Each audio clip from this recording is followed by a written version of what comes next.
So how's everybody doing? I'm here with a face video. I'm sitting down with my new pooch, Waffles. Say hi to Waffles. He's quiet. Anyway, I just noticed a few days ago that ESPN decided to hire my favorite kick toy, Chimp Kelly, to be like their an analyst on their show. Even though they fired a bunch of people and then they hired Chimp, which doesn't make any sense to me because Chimp sucks at everything. Besides college football coaches, but I always thought that like they hire you on to be an analyst after you've like played for a long time or coached for a long time. And Chimp was only a head coach for Oregon for 4 seasons, and he was only the Eagles coach, I think, for 3 seasons. So I guess that's long enough for them to hire you. But if you're there for like 20 years, I guess that's long enough for them to fire you.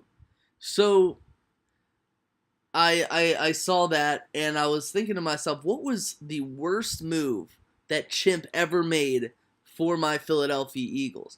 And it got me to thinking like real long and real hard. That's a great pun. But it got me to thinking about all of that, and it got me thinking like the top 5 worst moves he ever made.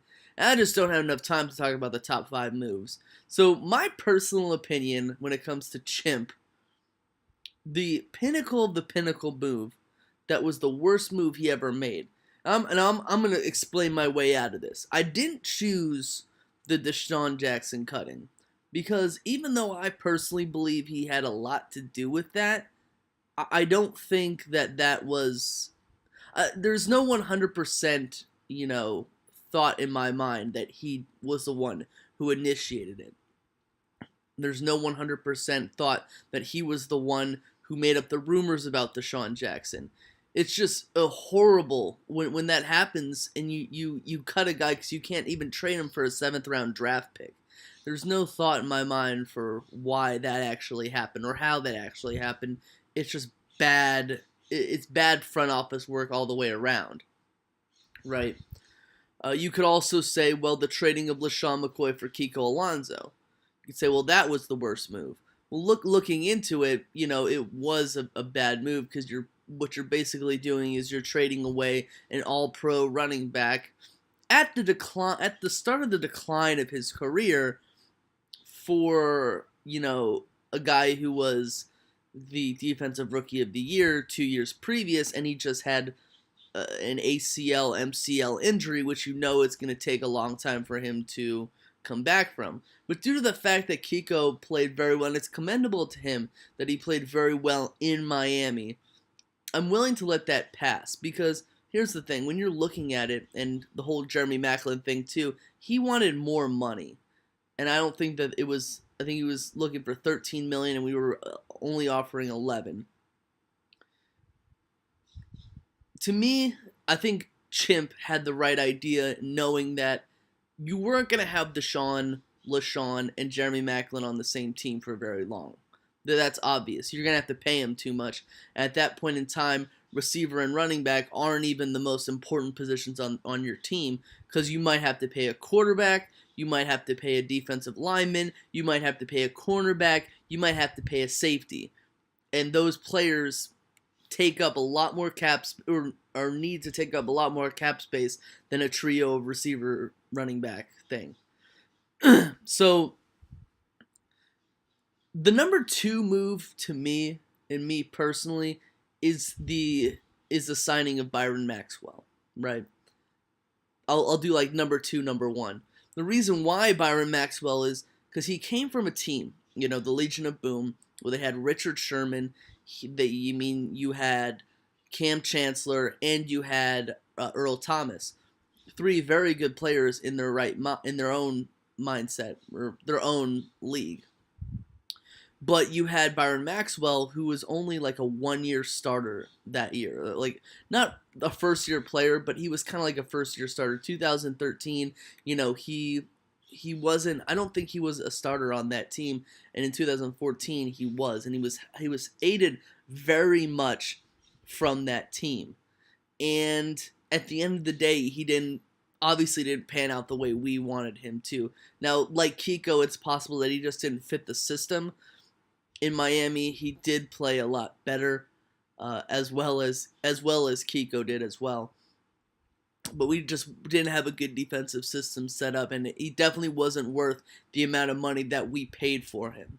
Now, the pinnacle move that was made, that I think was the worst move. Now, this isn't the worst move because of the players that, were exchanged or were brought in or were taken away.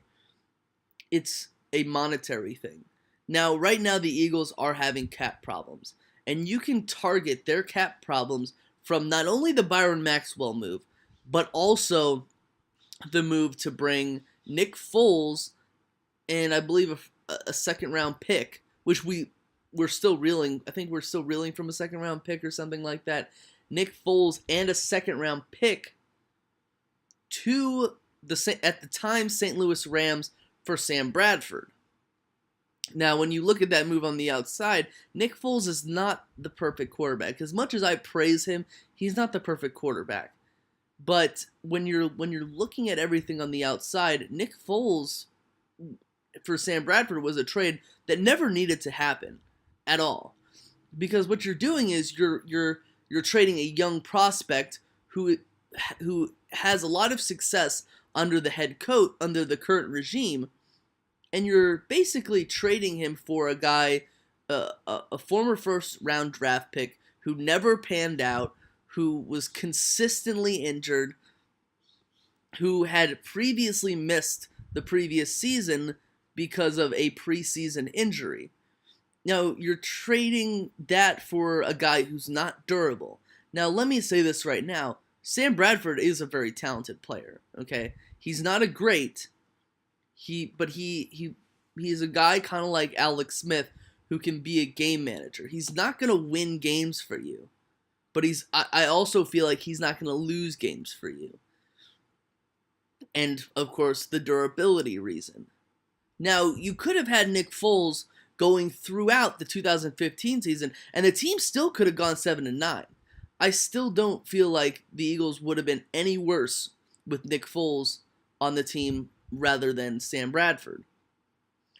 The issue is the fact that Sam Bradford comes back on a one year contract, right? From St. Louis. And you're giving them a Nick Foles, who Nick Foles did not do well in St. Louis.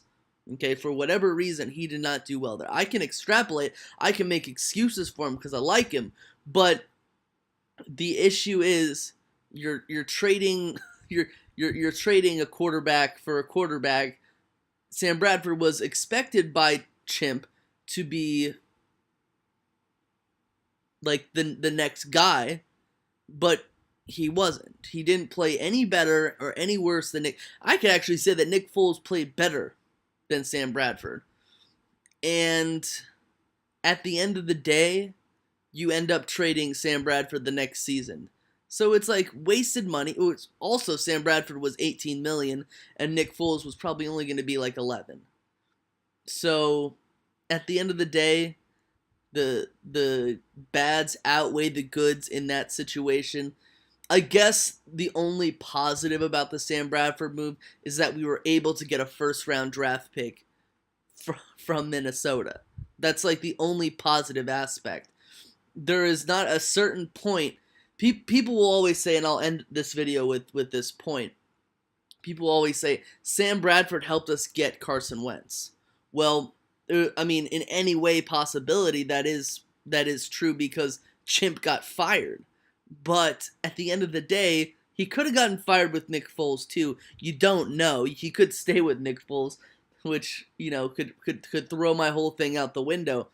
But we didn't trade any of those picks from that Sam Bradford thing to get Carson Wentz. The only two positive aspects of the fact that the Eagles made that whole trade was the fact that Chimp got fired and Carson Wentz is the Eagles' new quarterback. I'll see you guys later within the week, and I'll bring you more commentary. Peace.